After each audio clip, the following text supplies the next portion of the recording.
이번 총선 격전지 중 한 곳이 여야 잠룡들의 대결이 성사된 경기 성남 분당갑입니다. 대권 주자였던 안철수 국민의힘 의원에게 노무현의 적자로 불렸던 이광재 전 국회 사무총장이 도전장을 내밀었습니다. 이광재 전 총장 전화 연결돼 있습니다. 총장님 안녕하세요. 네, 안녕하세요. 행복한 분당, 신나는 판결을 만들러 온 이광재입니다. 네. 당초 서울 종로 출마 추진하다가 고 노무현 전 대통령 사위 곽상원 변호사 지지를 선언을 했습니다. 종로 출마 접고 경기 성남 분당갑에 출마하게 된 이유 좀 설명해 주세요. 네, 노무현 대통령에 대한 의리를 지키기 위한 것이고요. 그리고 대한민국의 대표 도시인 판교 분당을 만들어서 경제 성장과 국민 행복의 미래 도시를 만들기 위해서 왔습니다. 이제 총장님은 강원도 출신이고 강원도 지역구에서 3선 강원도 지사도 지냈습니다. 근데 뭐 이게 민주당 세가 약한 곳이 이제 강원도잖아요. 그래서 그렇습니다. 강원도 가야 되는 게 아니냐 이런 얘기도 좀 있었던 것 같아요. 근데 막상 마땅치 않아서 다른 곳을 갔다. 뭐 이런 얘기를 하는 분들도 있습니다. 어떻습니까? 아니고 저는 훨씬 더 당선 가능성이 높은 지역에 제안을 받았음에도 불구하고 제가 어려운 분당을 선택했습니다. 왜냐하면 분당 유권자를 믿기 때문이고요. 그리고 또 하나는 정치인의 사명이 있어야 되는데 현재 대한민국의 가장 중요한 건 강력한 경제 성장이 있어야만 미래가 있는데 그것은 판교다. 그리고 또 하나는 국가는 G10 국가가 됐는데 국민의 삶의 질은 36위인데 행복한 삶의 모델을 만들어야 하는데 이곳 분당이 일기 신도시가 재건축을 앞두고 있기 때문에 여기서의 행복 모델 도시를 만드는 사명을 만들 수 있다고 생각하기 때문에 이것을 과감하게 사명감을 가지고 선택했습니다. 그러니까 지금 말씀하신 게 제가 사실 바로 드리고자 하는 질문이 분당 유권자들 어떤 특성이 있는지 또 어떤 정치인 원하고 있다고 보십니까? 라고 질문을 드리려고 했는데 판교 말씀을 해 주셨고 행복 모델 도시 얘기를 해 주셨네요. 역시 관련되는 얘기네요. 네. 분당 유권자들이 원하는 거는 공약 비교표를 굉장히 꼼꼼히 보신다고 하더라고요. 아, 그래요? 그러면서 이게 진정성에 있는 정치인이 누구인가 이게 중요한데 그래서 저는 재건축이 가장 필요한 시범도시 이 지역에 이사를 했거든요. 그래야 그분들의 애로를 알고 현장의 문제를 해결할 수 있잖아요. 네. 그리고 또 하나는 이 사람이 과연 이 문제를 해결할 실력이 있는가 없는가를 굉장히 중요하게 따지시는데 아주 저도 와보니까 이거 판교 IC까지 나가는 교통이 아주 어렵습니다. 네. 그리고 교육, 탄천 이런 현안 문제가 많은데 이런 문제는 역시 국정 경험이 있는 제가 훨씬 더 잘하지 않을까 싶습니다. 진정성과 실력 이거를 원하는 것 같습니다. 진정성과 실력, 공약 비교표 얘기하셨는데 아주 깐깐하고 수준 높은 어떤 유권자들이 거기 있는 겁니다. 네, 맞습니다. 한 40%가 진보 보수라고 생각하시는 분은 20% 되고 네. 중도라고 생각하시는 분이 40%가 넘는 그렇군요. 아주 수준 높은 유권자라고 볼 수 있습니다. 그 분당갑은 네네네. 분당갑은 2016년 총선에서 민주당이 딱 한 번 이겼습니다. 2000년 이래 지금까지 보수가 7승 1패인 보수 우세 지역이에요. 그래서 총장께서 굳이 험지로 간 게 제가 보기엔 이제 중진으로서의 헌신 그리고 또 하나 여당 대선 주자 거물과 기왕이면 맞붙어 보겠다 이런 두 가지 측면도 읽히는데 두 가지 중에 어느 쪽에 무게중심이 있습니까? 저는 지금 한국 정치의 가장 큰 문제는 말만 많고 실적이 없다는 거거든요. 네. 저는 실적을 내는 정치인이 되고 싶습니다. 먼저 실적을 내서 미래를 가책하고 싶은데 그 실적을 저는 경제 성장과 국민의 행복한 삶이라고 보는 거죠. 그걸 판교 분당에서 모델을 만들어서 이걸 성공한 다음에 다음을 기약하겠다. 먼저 모델을 만들겠다. 이게 제 생각입니다. 안철수, 이광재 양자구도에 지금 판교 노동자 이력을 내세운 개혁신당 류호정 전 의원이 이제 가세를 했습니다. 네네. 굳이 정치공학적으로 보면 다시 말해서 표 분산 차원에서 따지면 안철수, 이광재 두 분 중 누구에게 유리한 건지 아니면 영향이 없는 건지 어떻게 보세요? 그래서 결국은 두 분 다 좋은 분인데 결국 광철 대전으로 집약되지 않을까. 제가 빛광자이거든요. 그래서 네네. 결국은 빛이 철을 녹이지 않을까 이런 생각을 하고 있습니다. 또 철은 빛으로 만든다 그러면 어떡합니까? 여하튼 네, 알겠습니다. 네네. 안철수 의원에게 정책 토론 제안하셨습니다. 그 이후에 어떻게 됐습니까? 아직 안철수 후보한테 제안이 없습니다. 저는 사실은 이기는 토론을 원하지는 않거든요. 서로 배우는 토론을 원하거든요. 네네. 그러니까 여긴 전부 아파트 단지잖아요. 그렇기 때문에 유권자를 위해서 재건축 조합이나 벤처기업 협회나 맘카페나 이런 분들이 저희가 다가가서 그분들에게 우리 관훈 토론식으로 10분 소견 얘기하고 50분 동안 질의응답을 받는, 그러면서 서로 배우는 그런 토론이 있기를 희망합니다. 저는 그게 이 수준 높은 유권자에 대한 예의이고 또 분당 주민들에 대한 기본적인 자세 아닐까 싶습니다. 빨리 네. 응해 주시길 바랍니다. 네네. 그리고 저를 불러주시면 저는 어디든지 가겠습니다. 알겠습니다. 지금 민주당 지지율이 좋지 않습니다. 최근 여론조사에서 민주당 39.1%, 국민의힘 46.7%로 오차범위 바뀝니다. 이 흐름을 반등시킬 방법 어떤 게 있을까요?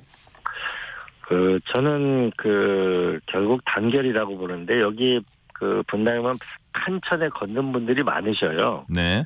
그런데 어느 노 부부께서 이렇게 걸어가시면서 저를 보면서 하시는 말씀이 집안이 화목해야 복이 들어오는 거 명심하세요. 그러시더라고요. 네. 그러니까 결국은 민주당이 화목한 모습을 보여야 복이 들어오지 않을까요? 국민의 민심이. 그런 면에서 저는 좀 안정성과 미래를 지향하면서 김부겸 총리나 예. 임종석 실장이나 이탄희 의원이나 공영훈 전 현대자동차 사장 등 좀 안정론과 미래지향성을 갖는 분들이 빨리 선거대책위원회에 좀 합류하면 좋지 않을까 그런 생각이 듭니다. 아, 그렇군요.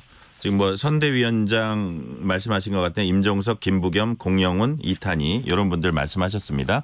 네네. 앞서 말씀드린 여론조사는 리얼미터가 에너지경제신문 의뢰로 지난달 26일에서 29일 사이 전국 18세 이상 2,006명을 대상으로 자동 응답 방식으로 진행됐습니다. 자세한 내용은 중앙선거 여론조사심의위원회 홈페이지 참조하시면 됩니다. 아무래도 공천 논란이 민주당 지지율에 좀 영향을 끼쳤을 거라 이제 분석이 나오고 있어요. 네. 지금까지 민주당 공천 작업 어떻게 평가하세요? 국민 눈높이에 따라가지 못했죠. 저는 종소리가 멀리 퍼지게 하려면 종이 많이 때려 아파야 되는데요. 민주당은 더 겸손하고 더 스스로 절제해야 된다고 생각합니다. 당 내용 과정에서 이재명 대표 대응 잘했습니까? 못했습니까?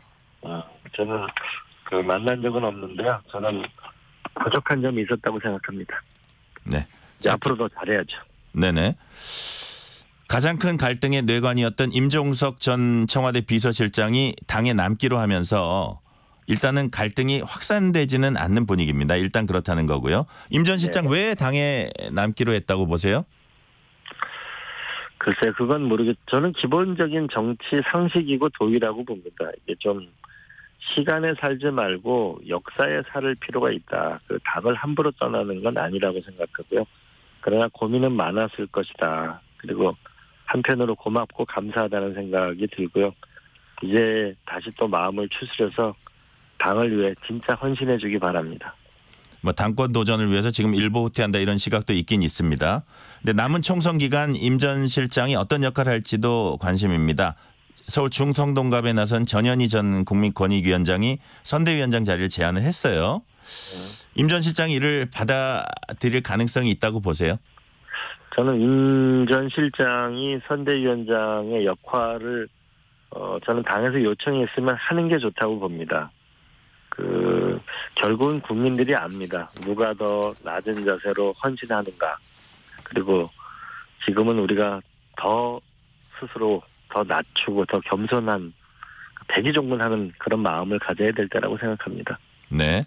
그러니까 헌신의 차원에서 내키지 않더라도 지금은 하는 게 맞다. 뭐 그런 말씀이라고 제가 이해가 되네요. 뭐 내키지 않더라가 아니라 그냥 저는 해줬으면 하는 바람을 가지고 있습니다. 네네. 아까 이제 이런 분들이 이제 선대위에 좀 했으면 좋겠다고 제가 기억하기를 네 분을 말씀하셨어요. 김부겸, 임종석, 공영훈, 이탄희 이런 분들을 말씀하셨습니다. 그러니까 김부겸, 정세균 전 총리 뭐 공천 과정에서 좀 이재명 대표와 각을 어느 정도 세웠습니다. 그래도 뭐 이분들이 뭐 지금 상황이 급하니까 나올 수 있다고 보시는 거죠? 저는 그분들이 민주당에 대해서 비판적인 목소리를 내셨기 때문에 그분들을 모시는 게 저는 맞다고 생각을 하고요. 더더욱이요? 예. 더더욱이 모셔오는 것이 저는 필요하다고 보고, 이탄희 의원 같은 경우는 많은 젊은이들에게 희망을 주는 정치인이기 때문에 같이 하는 게 좋고, 우리 공영훈 현대자동차 사장은 우리가 결국 경제가 중요하잖아요. 그런 면에서 역할이 있었으면 좋겠습니다. 네. 네. 그리고 여성분이 중요한데 이 분야에는 또 전문가를 찾아서 하면은 더 좋겠죠. 네네.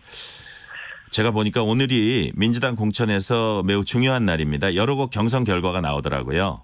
네네. 그중에 제가 몇 가지 질문을 두 가지로 나눠서 드리겠는데 그중에 하나가 서울 은평을에서 현역인 강병원 의원과 김우영 전직인지 현직인지가 확실치 않은데 강원도당 위원장이 이제 경선을 치렀습니다.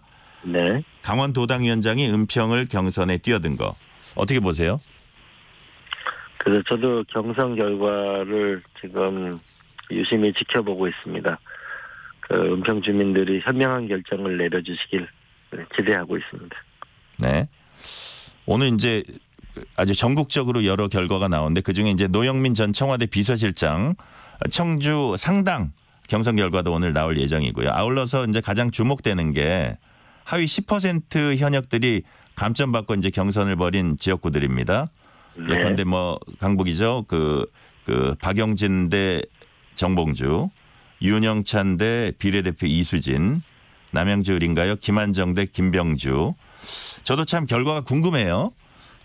총장님 보시기에 좀 약간 이전 상황입니다만 박용진, 윤영찬, 김한정 이런 분들 쭉 봐오셨잖아요.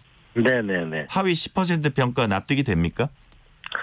저는 이분들이 10% 평가를 받고 당에서 경선을 수용하면서 이거를 꿋꿋이 이겨나가겠다는 그런 결단을 펴온 거를 저는 아주 높이 평가합니다.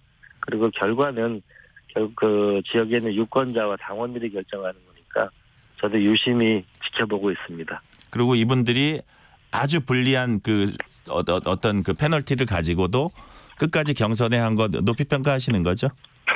그럼요. 그런 태도를 아주 높이 평가합니다. 그게 좀 당당한 태도라고 생각하고요. 그리고 그런 것도 또한 지역 주민들이 알아줄 거라고 생각합니다. 네. 아직 민주당 내 갈등 불씨가 이제 꺼졌다고는 볼 수 없습니다. 오늘 홍영표 의원 친문 좌장이라고도 불리죠. 거치와 관련된 입장 발표를 합니다. 좀 정보가 있으실 수도 있을 것 같아요. 이제 우리들이 관측하기에는 많은 사람들이 뭐 탈당을 하지 않겠느냐 하는데 총장님께서는 어떻게 예상하세요? 그래서 저는 예상은 모르겠고요. 저는 좀 탈당을 안 해주셨으면 좋겠습니다. 우리가 라이언 일병 구하기라는 영화를 보면서 우리가 느끼는 감동이 있는데요. 네네. 저는 어려울 때 떠나는 건 아닌 것 같습니다. 그리고 지금 부산의 전재수 의원이나 박재호 의원이나 수많은 지금 험지에서 현장에서 우리가 정말 각고의 노력을 하는 후보들을 생각하면서 오늘을 보지 말고 좀 더 긴 내일을 보면서 좀 더 같이 노력하는 그런 모습이었으면 참 좋겠습니다. 네. 중진 우상호 의원이 비례 밀실 공천 의혹을 이제 제기를 했고요. 앞서서 당 선관위원장이었던 정필모 의원이 여론조사 업체 누군가 끼워 넣었다 폭로하고 사퇴를 했습니다.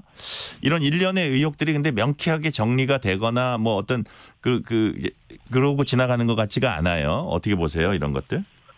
네, 지금 저희가 국민 눈높이에 맞지 않는 부분이 일부 있는 것 같습니다. 그 부분은 저부터 죄송하게 생각하고 당에서 빨리 국민들의 마음을 가질 수 있도록 함께 할 수 있도록 선대위 체제로 빨리 좀 전환됐으면 좋겠습니다.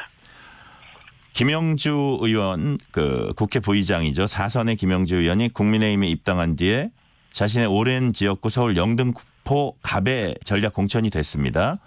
김영주 의원의 행보 어떻게 보십니까? 김영주 의원 입장에서는 서운한 부분도 많이 있을 거라고 생각합니다. 그러나 한편으로 생각하면은 국회의원이 무엇인지, 국회의원 배지가 무엇인지, 어떻게 살아야 하는 것이 옳은 것인지 이런 많은 질문들을 국민들에게 던져주는 거라고 생각합니다. 좀 많이 안타깝습니다. 그리고 네. 슬픕니다. 안타깝고 슬프다는 말씀해 주셨습니다. 조국 혁신당의 조국 대표가 민주당 이재명 대표를 예방을 했습니다. 그동안 민주당은 조국 신당과 애써 거리를 더우는 모습을 자주 보였었거든요. 그런데 어제 이재명 대표는 윤석열 정권 심판에 모두 힘을 합쳐야 한다. 그중에 조국 혁신당이 함께 있다. 이러면서 연대 가능성을 이제 시사를 했습니다. 이게 최근 민주당 지지율 하락에 대한 위기감 그리고 조국 혁신당 지지율이 의외로 높게 나오고 있는 점이 영향을 끼쳤다라는 분석도 있어요. 총장님 어떻게 보세요? 저는 조국 신당에 대한 지지도가 높은 거는 민주당에 대한 실망이 하나가 있는 거고요. 네. 두 번째로는 정의당을 지지했던 분들이 조국 신당을 또한 지지하는 것이 많아지고 있는 것 같습니다. 두 가지가 합쳐졌다는 말씀이시죠? 네네. 그런 면에서는 그 현 정권의 집권 3년 차에 들어서 이 정부 국민의 60%가 잘 못한다고 생각하시는 이 정권을 평가를 하는 데는 같이 해야 되겠습니다. 그러나 또 한편으로는 민주당이 부족한 점이 있다는 것도 현실로 우리가 받아들여야 되겠습니다. 네네. 반면에 민주당과 조국 혁신당의 조합을 우려의 눈으로 바라보는 분들도 있습니다. 예컨대 이재명 사법 리스크에다가 조국 사법 리스크를 얹었다, 더했다. 이걸 국민이 어떻게 볼까? 중도층이 이탈할 수 있다 이런 얘기인데 총장님은 어떻게 보세요? 이 부분은. 결국은 저는 이제 공천이 거의 마무리되지 않았습니까? 그러면은 앞으로 어떤 나라를 만들겠다가 좀 분명히 했으면 좋겠습니다. 어떤 정당이든. 사실 국민이 지금 듣고 싶은 얘기는 이 민생경제 코로나 때보다 어려운데 이 문제를 어떻게 해결할 건가. 네네. 그다음에 이제 트럼프 대통령이 이제 결국 당선 가능성이 점점 높아지는 상황이 되면 미중 패권 전쟁에서 우리는 어떻게 살아남을 거냐. 이런 문제에 대해서 좀 그리고 지금 의료계는 굉장히 어려움을 겪고 있는데 국민들이 고통받고 있는데 이 문제를 어떻게 해결할 건가라는 좀 국민들이 먹고 사는 문제, 우리의 국가의 외교 안보의 생존의 문제 이런 문제가 저는 이제는 그 경쟁과 정책 비전을 이제 얘기해야 국민들이 이 선거를 왜 하는지 알 수 있는 거 아닌가 싶은 거거든요. 이제는 좀 더 정책과 비전 중심으로 넘어갔으면 좋겠습니다. 네, 어떤 정쟁이 아니라 정책과 비전 큰 틀에 그런 말씀해 주셨습니다. 연관되는 질문일 수가 있는데 한동훈 비상대책위원장이 이재명 대표에게 재차 1대1 토론을 제안했고 이재명 대표는 대통령과 야당 대표 만남이 우선이라면서 사실상 거부를 했어요. 이게 사실은 야당 대표가 여당 대표한테 먼저 제안하는 게 이제 우리가 보기에는 또 상식적이랄까요? 그러니까 좀 그런데 여기에 대해서 혹시 아쉬운 점은 없으신지 만약에 총장님이 야당 대표라면 오히려 여당 대표에게 토론을 제안하지 않았겠습니까? 좀 상황이 다른가요, 지금은? 글쎄, 지금은 오히려 이렇게 하는 게 맞지 않을까 싶은데요. 여당은 국가를 끌고 가는 것이잖아요. 네네. 그렇다면은 조금 전에 말씀드렸듯이 현재 민생 경제에 대해서는 어떤 정책을 내고 있고 미중 패권 전쟁이 지속됐을 때 앞으로 우리는 외교 안보에서는 어떤 정책이 있고 이런 걸 여당이 먼저 발표하고 오히려 지금 토론이 이루어지게 된다면은 현재 의대 정원 문제 때문에 국민이 굉장히 고통받고 있는 현실을 오히려 여야 정부가 함께 3자 테이블 또한 이해 당사자까지 테이블을 만들어서 함께 문제를 해결해 나가는 모습을 보여주는 게 오히려 여당다운 모습이고 그런 우리가 이기는 토론이 중요한 게 아니고 이런 문제를 해결하는 지도자를 지금 국민들은 바라는 거 아닌가 싶거든요. 네네. 오히려 그런 쪽이 더 바람직하지 않을까요? 그러니까 저도 그래서 우리 지역구의 안철수 후보와 이제 토론을 요청했는데 예를 들어 우리 분당 지역의 고도 제한 완화 같은 거를 해결을 하자. 근데 저는 어떤 이기는 토론보다는 우리가 문제를 어떻게 해결해 나가는 과정으로서의 서로 배우는 이런 것이 지금 대한민국 정치에 필요한 것이지 지금 나타나는 양상을 보면 이기는 토론이거든요. 싸우는 거죠. 싸우자는 거지. 뭔가 합의를 도출하기 위해서 토론이 필요한 건 아닌가. 지금 국민들이 볼 때는 이번 총선 보면서 정말 답답하게 생각합니다. 왜 국민은 지금 먹고 살기 힘들다는데 왜 엉뚱한 얘기로 지금 이게 국력을 낭비하나 이렇게 네. 생각하지 않을까요? 네네. 자, 여야 대표가 이제 본격 유세전에 나서기 시작했습니다. 이번 총선에서 한동훈 여과 어떻게 평가하세요? 한동훈 의원 그 국민의힘 지지도를 가져온 부분은 긍정적인 측면이 있죠. 그 국민의 입장에서는 또 한편으로는 이제는 조금 뭐냐면 야당을 공격해서 득점을 하는 것도 방법일 수 있습니다만은 포지티브한 거, 민생 경제 행보에 대해서 어떤 정책, 미중 패권 전쟁에서의 어떤 정책 이런 것들을 좀 얘기하면서 희망과 미래를 얘기하는 거. 정치는 희망을 파는 상인이거든요. 네네. 이런 좀 비전 중심의 이야기들이 좀 많았으면 좋겠습니다. 너무 상대를 공격하는 얘기들이 너무 많거든요. 제가 다녀보면 유권자들이 이렇게 말씀하셔요. 남 비판하지 말고 자기 얘기만 해라. 그러면 국민들은 다 알아서 판단한다. 네. 이런 국민들의 마음을 좀 헤아렸으면 좋겠고 국민들 지금 살기 너무 힘듭니다. 네. 오늘은 여기까지 듣겠습니다. 이광재 전 국회 사무총장이었습니다. 감사합니다. 네, 열심히 하겠습니다. 고맙습니다.